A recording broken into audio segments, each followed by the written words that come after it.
फ़अऊज़ु बिल्लाहि मिनश्शैतानिर्रजीम बिस्मिल्लाहिर्रहमानिर्रहीम इक़रा बिस्मि रब्बिकल्लज़ी ख़लक़ सदक़ल्लाहु मौलानल अज़ीम व बल्लगना रसूलुहुन नबियुल अमीनुल करीम व नहनु अला ज़ालिका लमिनश शाहिदीन व शाकिरीन वल्हम्दुलिल्लाहि रब्बिल आलमीन। हज़रात गिरामी, मैं आपका बहुत ज़्यादा टाइम नहीं लूँगा, मुश्किल से 10 से 15 मिनट आप मुझे बर्दाश्त कीजिए और मैं आपको दो अहम बात आपके सामने बता के और अपनी बात ख़त्म कर दूँगा। सिर्फ दो अहम बात बतानी है, पूरे जलसे का खुलासा आपके जहन में आना चाहिए। मैं इससे पहले कि वो दो अहम बातें आपके सामने रखूं, नहायत हक़ीक़त व मोहब्बत अदब व एहतराम के साथ हुजूर की मोहब्बत में डूबकर वालिहाना अक़ीदतमंदाना अंदाज में बुलंद आवाज़ से दुरूद पाक पढ़ेंगे। अल्लाहुम्मा सल्लि अला शफ़ीअना व मौलाना मुहम्मदिन मअदनिल जूदि वल करम मंबइल इल्मि वल हिल्मि वल हिकम मुबारक वसल्लिम सलातो व सलामन अलैका सय्यदी या रसूलल्लाह सल्लल्लाहु तआला अलैहि वसल्लम। आदत के मुताबिक अगर इजाज़त हो तो नाज़ शरीफ के 2-3 शेर पढ़ दें, मचल के कह दें सुभान अल्लाह।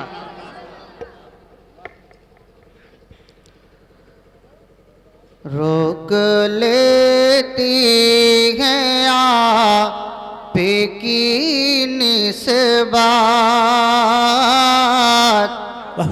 सुभान अल्लाह। रोक लेती है आप की निस्बत, तीर जीतने भी हम पे चलते हैं। सुभान अल्लाह, सुभान अल्लाह।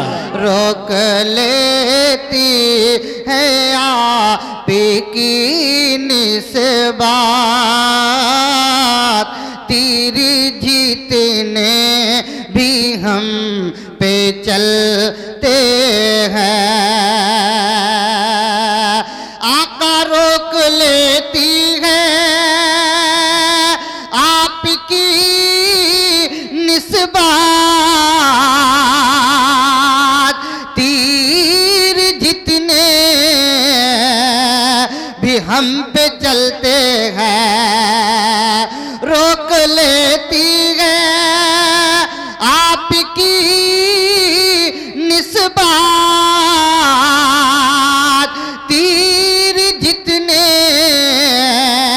भी हम पे चलते हैं। ये करम है हुजूर का हम पर, बहुत खूब, बहुत खूब। सुभान करम अल्लाह। है हुजूर का हम पर, आने वाले अज़ाब टलते हैं। ये करम है हुजूर का हम पर, आने वाले अज़ाब टलते हैं। सुभान अल्लाह, सुभान अल्लाह। वही भरते हैं झोलियां सबकी, वो समझते है बोलियां सबकी। वही भरते हैं झोलियां सबकी, वो समझते है बोलियां सबकी। आओ दरबारे मुस्तफा में चलें, आओ दरबारे मुस्तफा में चलें, खोटे सीके वहीं पे चलते हैं। आओ दरबारे मुस्तफा में चलें, खोटे सी के वहीं पे चलते हैं। सुभान अल्लाह। नारे तकबीर, नारे रिसालत, ज़िक्र मिलादे मुस्तफ़ा, मसलके आला हजरत, फैज़ाने आला हजरत, फैज़ाने कमाले मिल्लत, नारे तकबीर, नारे रिसालत। मेरी औकात सिर्फ इतनी है, आका कुछ नहीं, बात सिर्फ इतनी है। मेरी औकात सिर्फ इतनी है, कुछ नहीं, बात सिर्फ इतनी है। कल भी टुकड़ों पे उनके पलते थे, कल भी टुकड़ों पे उनके पलते थे, अब भी टुकड़ों पे उनके पलते हैं। कल भी टुकड़ों पे उनके पलते थे, अब भी टुकड़ों पे उनके पलते हैं। सुभान अल्लाह। अब हमें क्या कोई गिराएगा, हर सहारा गले लगाएगा। अब हमें क्या कोई गिराएगा, हर सहारा गले लगाएगा। क्यों? मैंने खुद को गिरा लिया है वहाँ, मैंने खुद को गिरा लिया है वहाँ। गिरने वाले जहाँ संभलते हैं, मैंने खुद को गिरा लिया है वहाँ। गिरने वाले जहाँ संभलते हैं। दुरूद पाक पे अल्लाहुम्मा सल्ली अला शफीअना व मौलाना मुहम्मद मादिल जूद वल करम व आलिहि व बारिक व सल्लिम सलातो व सलामन अलैका सय्यदी या रसूलल्लाह सल्लल्लाहु तआला अलैहि वसल्लम। हज़रात मोहतरम, जब से मैं आया काफ़ी देर तक बच्चे और बच्चियों का प्रोग्राम चला और उस प्रोग्राम को सुनने के बाद, मुलाहिज़ा करने के बाद मुझे ये यकीन हुआ कि हमारे करम फरमा हज़रत अल्लामा मौलाना जलालुद्दीन साहब क़िबला जो अंबिया की जो वरासत है इल्म, वो आने वाली नस्लों में मुंतकिल कर रहे हैं। सुभान अल्लाह। हज़रात मोहतरम, इल्मे दीन ये इतना बड़ा सरमाया है, इतना बड़ा सरमाया है कि इसका कोई बदल नहीं है, कोई इसका बदल नहीं है। आज जो चीज़ हज़रत अल्लामा मौलाना जलालुद्दीन साहब हमारे और आपके बच्चों को दे रहे हैं, ये ऐसी नेमत है, ये ऐसी चीज़ है जिसका जिक्र कुरान और हदीस में है। सुभान अल्लाह, सुभान अल्लाह। इसका जिक्र कुरान और हदीस में है। यकीनन जो भी बच्चे या बच्चियां इनके पास इल्म हासिल कर रहे हैं, वो सब तालिबे इल्मे दीन हैं। इल्मे दीन हासिल करने वाले सब तालिबे इल्म हैं। और उनका मकाम क्या है? उनका क्या मकाम है? आप तो सोचते ये हमारे बच्चे हैं, ये उनके बच्चे हैं, ये उनका भतीजा है, लेकिन उनका मकाम क्या है? सुनिए, आकाए करीम सल्लल्लाहु अलैहि वसल्लम इरशाद फरमाते हैं, जब तालिबे इल्म चलते हैं, इल्मे दीन को तलब करने वाले जब चलते हैं, तो हजरत जिब्रील अमीन उनके कदमों के नीचे अपना पर बिछा देते हैं। सुभान अल्लाह, सुभान अल्लाह, आप सोचिए, सुभान अल्लाह, सुभान अल्लाह। अगर किसी की ताजीम के लिए, अगर किसी की आमद पर हम टाट बिछा दें, जाजिम बिछा दें, मखमल बिछा दें, तो उसे बड़ा इज्जत वाला समझा जाता है, बड़ा वकार वाला समझा जाता है।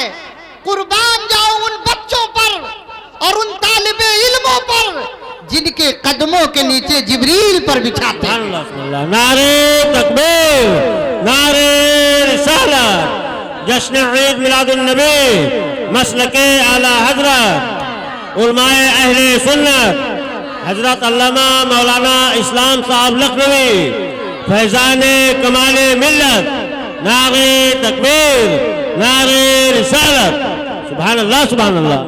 आज के इस प्रोग्राम से आपको ये मैसेज मिला कि इल्म अपने बच्चों को देना चाहिए, ये मैसेज मिला आपको। अब आओ इसकी मैं एक अहमियत आपके सामने रख दूं कि इल्म कितनी बड़ी चीज है, फहम कितनी बड़ी चीज है। आप थोड़ी देर मेरी गुफ्तगू सुनेंगे, लेकिन आपके जहन में ये बात बैठ जाएगी, नहीं इल्म बड़ी अहमियत कहाँ मिले। हजरत मौलाना जलालुद्दीन साहब क़िबला हुजूर सल्लल्लाहु ताला अलैहि वसल्लम जब मक्का शरीफ की सरजमीन पर तशरीफ लाए, तो कौन सा ऐसा गुनाह था जो मक्के की सरजमीन पर नहीं हो रहा था? लड़कियों को जिंदा दफन किया जा रहा था, सूदखोरी आम थी, शराब पी जा रही थी, एक दूसरे का हक मारा जा रहा था, एक दूसरे का हक मारा जा रहा था, एक दूसरे को कत्ल करने के लिए हमेशा आमादा रहा करते थे। कुफ्र और जिहालत और मुशरिकाना दौर था, हर तरफ गुनाह ही गुनाह था, हर तरफ बदकारी ही बदकारी थी।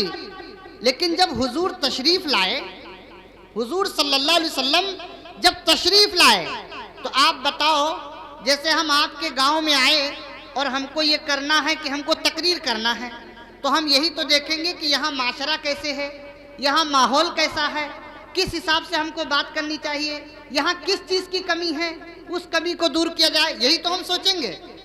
जब हुजूर सल्लल्लाहु अलैहि वसल्लम अरब की सरजमीन पर तशरीफ लाए, तो सारे गुनाह हो रहे थे, कोई गुनाह ऐसा नहीं था जो न हो रहा हो, बड़े से बड़ा गुनाह हो रहा था। लेकिन कुरान की किसी भी आयत में, जो सबसे पहली आयत कुरान की नाजिल हुई, जब हम उसको पढ़ते हैं और अरब की सरजमीन का मुताला करते हैं, जहां हर किस्म का गुनाह हो रहा था, तो वहां होना यह चाहिए था कि जब हुजूर इस दुनिया में तशरीफ लाए और ऐलान नबुवत 40 साल के बाद किया, दीन इस्लाम की जब तबलीग शुरू की, तो होना यह चाहिए था कि शराब पी जा रही थी तो सबसे पहले शराब पर पाबंदी लगानी चाहिए। होना यह चाहिए था लड़कियों को जिंदा दफन किया जा रहा था, तो सबसे पहले हुजूर को इस पर पाबंदी लगानी थी। जब जब होना यह था कि सूदखोरी हो रही थी, सबसे पहले हुजूर को शराब सूदखोरी को बंद करना चाहिए।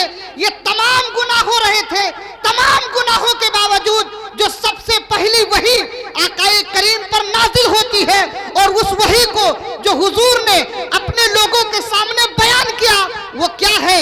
इक़रा बिस्मि रब्बिकल लज़ी खलक़, पढ़ो अपने रब के नाम से जिसने तुम्हें पैदा किया। मैं समझ नहीं पाया, या रसूल अल्लाह, ये कैसी बात है? अरब में शराब नोशी हो रही है, अरब में बदकारी हो रही है, अरब में जिनाकारी हो रही है, अरब में सूदखोरी हो रही है, अरब में एक दूसरे को मारा जा रहा है, एक दूसरे के खून के लोग प्यासे हैं, लेकिन आप पढ़ने की बात कर रहे हैं। आप ये नहीं कह रहे हैं शराब मत पीजिए, आप ये नहीं कह रहे हैं ज़िना मत कीजिए, आप ये नहीं कह रहे हैं सूदखोरी मत कीजिए। कुरान की जो सबसे पहली आयत नाजिल हो रही है वो ये है कि पढ़िए।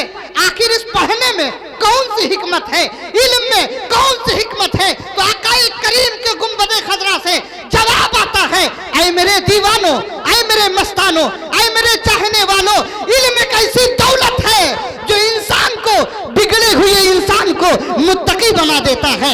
इल्म एक ऐसी दौलत है जो जिनाकार को तौबा करने पर आमादा कर देता है। इल्म एक ऐसी दौलत है जो जिहालत से निकाल कर नूर के मकाम पर खड़ा कर देता है।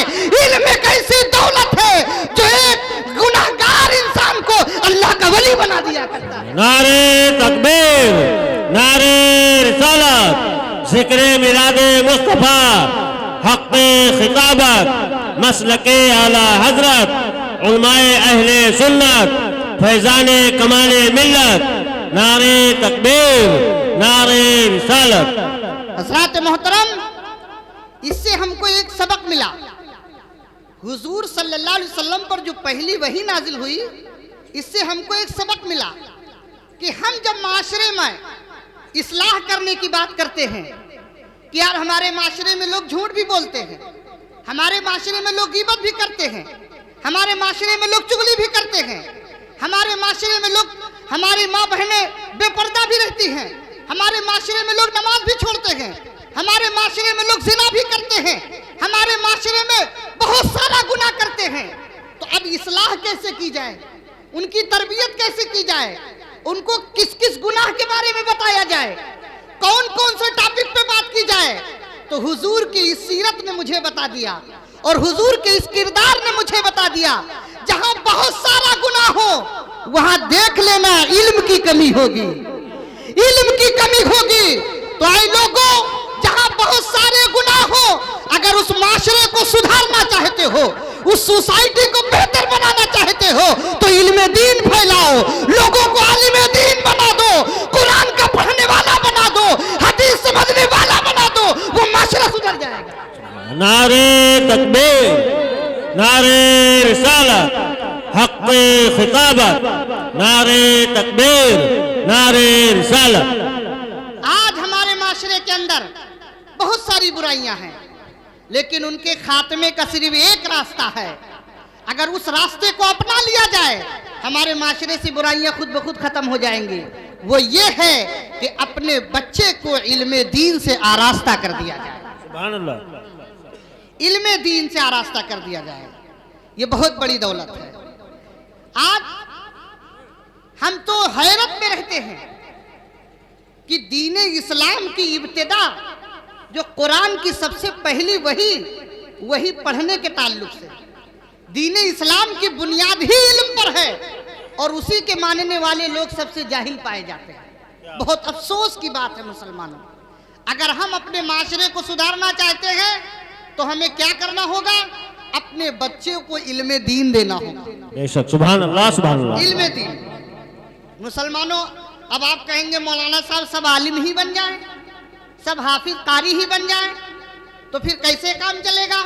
नहीं, आप इल्मे दीन पहले उन्हें दीजिए, उसके बाद हुजूर की हदीस कहती है उतलुबुल इल्म मिनल महद इलल लहद। इल्मे दीन दे दो, फिर दुनिया का जो इल्म तुम चाहो उसे सिखा दो। क्या बात, जो इल्म चाहो। इल्मे दीन से फायदा क्या होगा? जब तुम इल्मे दीन उसे दे दोगे तो मुसलमानों, सबसे बड़ा जो फायदा है वो ये है कि अल्लाह तबारक व तआला के फजलो करम से हमारे इस जिस्म के अंदर एक लोथड़ा है जिसे दिल कहा जाता है। उस दिल में जो इश्क रसूल है, जब हम अपनी नस्लों को इल्मे दीन से आरास्ता कर देंगे तो हुजूर की मोहब्बत जो हमारी नस्लों में आ रही है, इसकी हिफाजत हो जाएगी। वाह, सुभान अल्लाह, सुभान अल्लाह। आप दुनिया का इल्म देकर डॉक्टर और इंजीनियर बनाकर, प्रोफेसर बनाकर अपने ईमान की हिफाजत नहीं कर सकते हो, लेकिन अगर तुमने अपने बच्चे को इल्मे दीन भी दिया है, इल्मे दुनिया भी दिया है, तो वो आशिक रसूल भी होगा, इंजीनियर भी होगा, वो आशिक रसूल भी होगा, वो डॉक्टर भी होगा, वो आशिक रसूल भी होगा, वो अपने वक्त का बहुत बड़ा मुफ्ती भी होगा। सुभान अल्लाह, सुभान अल्लाह, सुभान अल्लाह। मुसलमानों, अपने बच्चों को सबसे पहले इल्मे दीन हासिल कराओ। सुभान अल्लाह, सुभान अल्लाह। अगर अपने नस्लों की ईमान की हिफाजत चाहे तो ये जिंदगी, ये जो वक्त गुजर रहा है, जो औकात हमारे सामने हैं, ये बहुत नाजुक दौर है। हमारे बच्चों से, हमारी नस्लों से ईमान छीना जा रहा है। इसकी हिफाजत हमारी जिम्मेदारी है, हमारे माँ बाप की जिम्मेदारी है, बड़ों की जिम्मेदारी है कि अपने बच्चों को इल्म से आरास्ता करो। और हजरत मौलाना जलालुद्दीन साहब जैसे आलिम दीन, मुखलिस आलिम के पास लाइए और अपने बच्चों को अच्छी तरबियत और अच्छा इल्म सिखाइए। ये बहुत जरूरी है। एक तो इल्मे दीन, और एक दूसरी बात और एक मैं आपको बताऊं, अपने बच्चों को अच्छी तरबियत भी दो। अच्छी तरबियत ये बहुत जरूरी है मुसलमानों। और इस तरबियत का पहला मदरसा हमारे माँ बाप है। माँ बाप की गोद ये बच्चे का पहला मदरसा है। अपने बच्चों को अच्छी तरबियत दो। मैं तरबियत के हवाले से एक वाकया पढ़ रहा था, मेरी निगाहों से गुजरा। आज हमारा बच्चा 10 रुपया मैंने दिया था, 20 रुपया की चॉकलेट लेके आ गया, तो उस पर कोई फिक्र करने की जरूरत नहीं है। माँ बाप गौर नहीं करते उस पर और पूछते नहीं कि बेटा मैंने तुमको 10 रुपया दिया था, ये 20 रुपया का सामान कहां से आया। कभी गौर नहीं करते। ये हमारी और आपकी जिंदगी का हाल है। लेकिन आओ हुजूर के नवासे की एक बात बता दूं। आका करीम सल्लल्लाहु अलैहि वसल्लम अपने नवासे को गोद में लिए हुए हैं। अभी छोटे हैं हजरत इमाम हुसैन। गोद से उतरते हैं, खजूर सदके के खजूर का एक ढेर लगा हुआ था।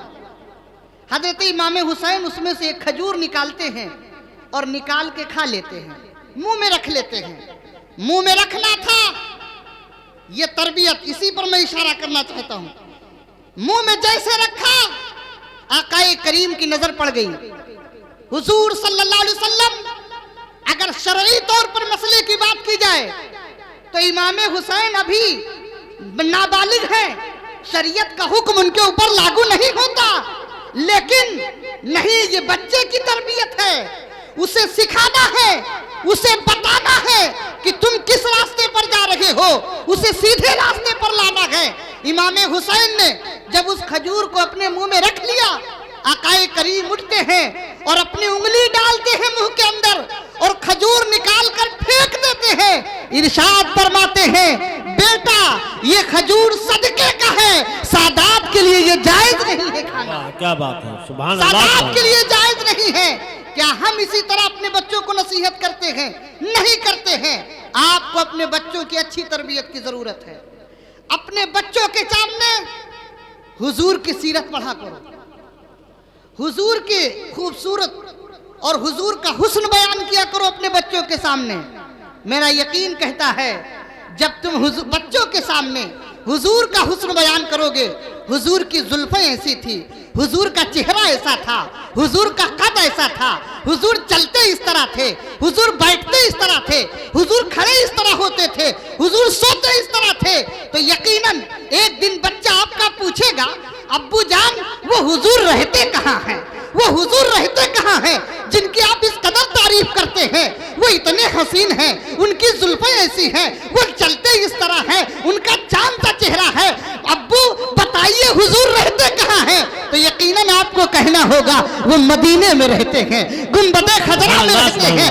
आप सोचते जाओ, हुजूर की सीरत बयान करते जाओगे, बच्चे के दिल में हुजूर की मोहब्बत उतरती जाएगी और जब वो मोहब्बत कामिल होगी, हुजूर खाम में तशरीफ लाएंगे, अपना जलवा दिखाएंगे, कहेंगे बच्चा जिसकी सीरत तू सुना करता था, जिसके खुतबे तू सुना करता था, ले तू उसके जलवे भी देख ले, उसका नजारा भी कर ले। इसलिए अपने बच्चों के सामने हुजूर की सीरत जरूर बयान करो, ताकि हुजूर की मोहब्बत उसके सीने में बैठे।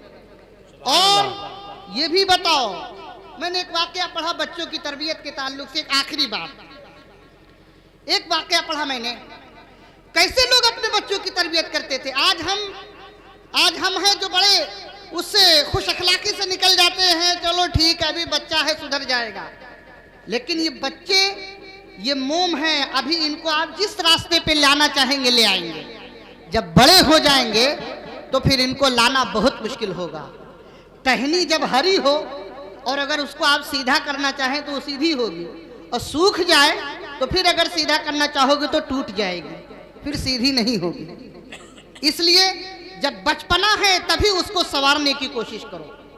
मैंने एक वाकया पढ़ा कि एक वालिद और वालिदा ने अपने बच्चे को यह नसीहत की कि हुजूर का नाम अदब से लेना।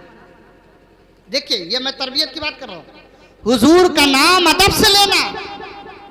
दिल में बैठ गई बात। वो बच्चा स्कूल गया पढ़ने के लिए, स्कूल गया तो बच्चा बड़ा टैलेंट था, ज़हीन था। तो अपने क्लास में वो 1 नंबर पे रहता था। तो जो क्लास वगैरह में 1 नंबर पे होते हैं, जो कोई फंक्शन कोई प्रोग्राम होता है तो उन्हीं लड़कों को आगे बढ़ाया जाता है। तो अपने क्लास में 1 नंबर पे था। तो उसके उस्ताद ने कहा कि बेटा फला दिन एक फंक्शन होगा, एक प्रोग्राम होगा, उसमें तुमको हिस्सा लेना है और एक नात पढ़नी है। क्या पढ़ना है? एक नात पढ़नी है। कहा कौन सी नात पढ़नी है? वो नबियों में रहमत लक़ब पाने वाला, सुभान अल्लाह, सुभान अल्लाह। मुरादे गरीबों की भर लाने वाला।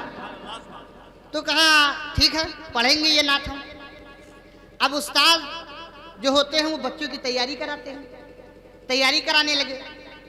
तो शायर ने जो लिखा है, शायर ने जो लिखा है नात तो यही है, वो नबियों में रहमत लक़ब पाने वाला, मुरादे गरीबों की भर लाने वाला। शायर ने यही लिखा है। उस्ताद मोहतरम ने जब बच्चे की तैयारी शुरू की तो बच्चा जब तैयारी करने लगा तो उस्ताद पढ़ाता वो नबियों में रहमत लक़ब पाने वाला, तो बच्चा पढ़ता वो नबियों में रहमत लक़ब पाने वाले, मुरादे गरीबों की भर लाने वाले। तो उस्ताद कहता नहीं बेटा, वाले नहीं है, वाला है, वाले नहीं है, वाला है। कहा ठीक है, हम इसकी प्रैक्टिस करेंगे। लेकिन जब जब उस्ताद पढ़ाता, जब जब पढ़ाता तो उस्ताद वाला पढ़ाता और लड़का वाले पढ़ता, लड़का वाले पढ़ता। तो एक चीज और आप समझ लें, शायर ने जो कलाम लिखा है, शायर ने जो कलाम लिखा है, अगर उस कलाम को कोई बदल दे तो ये गुस्ताखी मानी जाती है, ये बेअदबी मानी जाती है। अगर कोई कलाम को बदल दे, तोड़ मोड़ कर दे, तो ये गुस्ताखी मानी जाती है। तो चूंकि बड़ा प्रोग्राम था, उसमें बड़े बड़े प्रोफेसर और पढ़े लिखे लोग आने वाले थे, तो वो उस्ताद बार बार समझाता बेटा तुम अगर वाला के बजाय वाले पढ़ दिए तो बहुत बड़ी गड़बड़ी हो जाएगी और वहां हमारी बेइज्जती हो जाएगी। बताओ शायर का शेर बदल दिया, इसमें शेर है वाला और ये पढ़ रहा है वाले। खैर उस्ताद ने अपने हिसाब से तैयारी कराई। जब मंच पे जाने लगा बच्चा तो कहा, फिर भी कहा बेटा वाला ना पढ़, वाले ना पढ़ना, वाला ही पढ़ना, क्योंकि शायर ने वाला लिखा है। जब वो स्टेज पर पहुंचा, नंबर आया उसका, तो उसकी जबान पे जो ज़द था वो नबियों में रहमत लक़ब पाने वाले, गरीब मुरादे गरीबों की भर लाने वाले, वाले ही पढ़ा उसने, वाले पढ़ा। अब जितने वहां सब पढ़े लिखे लोग थे, अरे ये तो लड़का यार, बताओ वहां वाले है, वाला है, ये वाले पढ़ रहा है, वहां वाला लिखा है, ये वाले पढ़ रहा है। मतलब सब एक दूसरे को देखने लगे तो थोड़ी सी सुबकी हो गई, यानी बेइज्जती टाइप की हो गई। खैर वो प्रोग्राम हो गया। उस्ताद ने नजर में चढ़ा लिया कि मैंने इतनी कोशिश की कि बच्चा वाला पढ़े, लेकिन इसने माना नहीं, वाले पढ़ा, बेइज्जती करा दी स्टेज पर। खैर वो बात हुई, चली गई।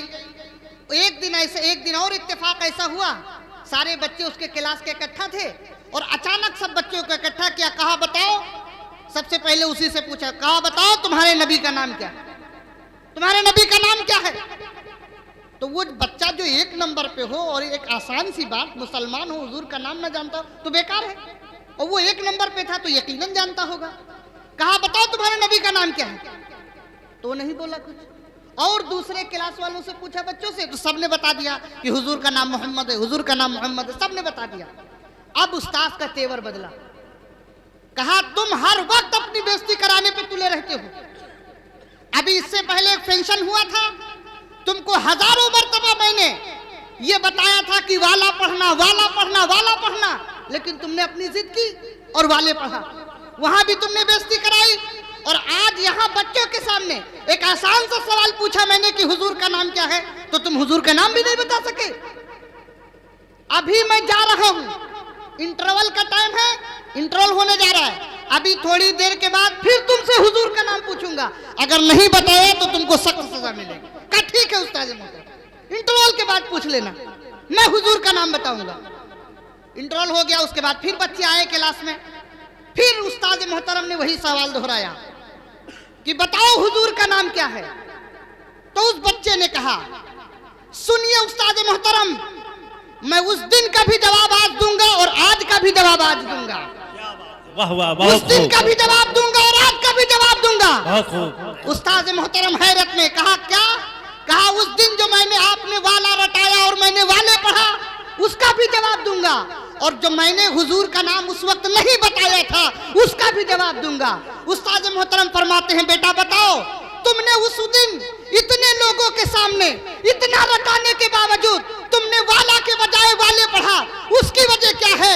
तो उस बच्चे के आंख में आंसू आते हैं और अब बच्चा अर्ज करता है, उस्ताद मोहतरम मैं करता तो क्या करता, मैं तो फंसा हुआ था, मेरे वालिदैन ने मुझे सिखाया था जब हुजूर का नाम लेना तो अदब से लेना, जब हुजूर की बात आए तो अदब से बात करना। उस्ताद मोहतरम शायर ने जो भी लिखा हो वो वाला लिखा है, मुझे ये तस्लीम है, मगर मेरा दिल गवारा नहीं कर रहा था कि मैं हुजूर को वाला कहूँ, मैं हुजूर को वाला कहूँ।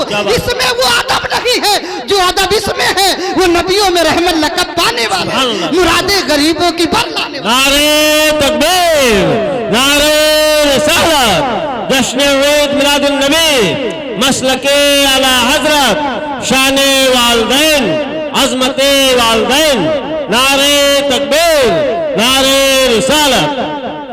वाले में अदब है, वाला में वो अदब नहीं है जो वाले में है। मेरे वालिदैन ने मुझे नसीहत किया था कि हुजूर का नाम अदब से लेना। और कहा, उस्ताद मोहतरम रहा दूसरा सवाल जो आपका, बर वक्त मैंने जो ना बताया, अपने कल्ब में ये बातें उतार लो। उसकी वजह क्या है? कहते बेटा बताओ उसकी वजह क्या है?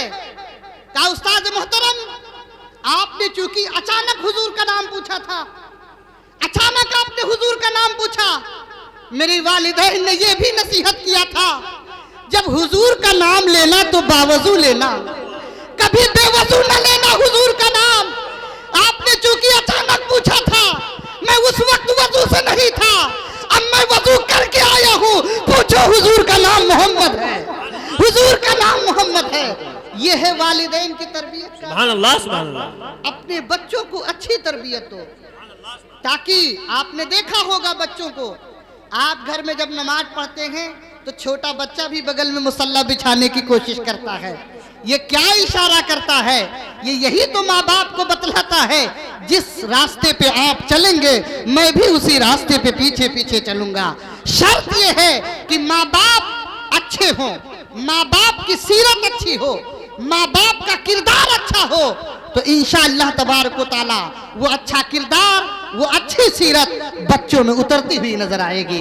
अल्लाह की बारगाह में दुआ है, परवरदिगार आलम हम सबको हुजूर सल्लल्लाहु अलैहि वसल्लम की शरीयत मुतहरा पर अमल की तौफीक व रफ़ीक अता फरमाए। व मा अलैना इल्लल बलाग। अस्सलामु अलैकुम व रहमतुल्लाहि तआला व बरकातहू। सुभान अल्लाह, माशाअल्लाह। हज़रात थोड़ा सा टाइम 2-4 मिनट का और दीजिए।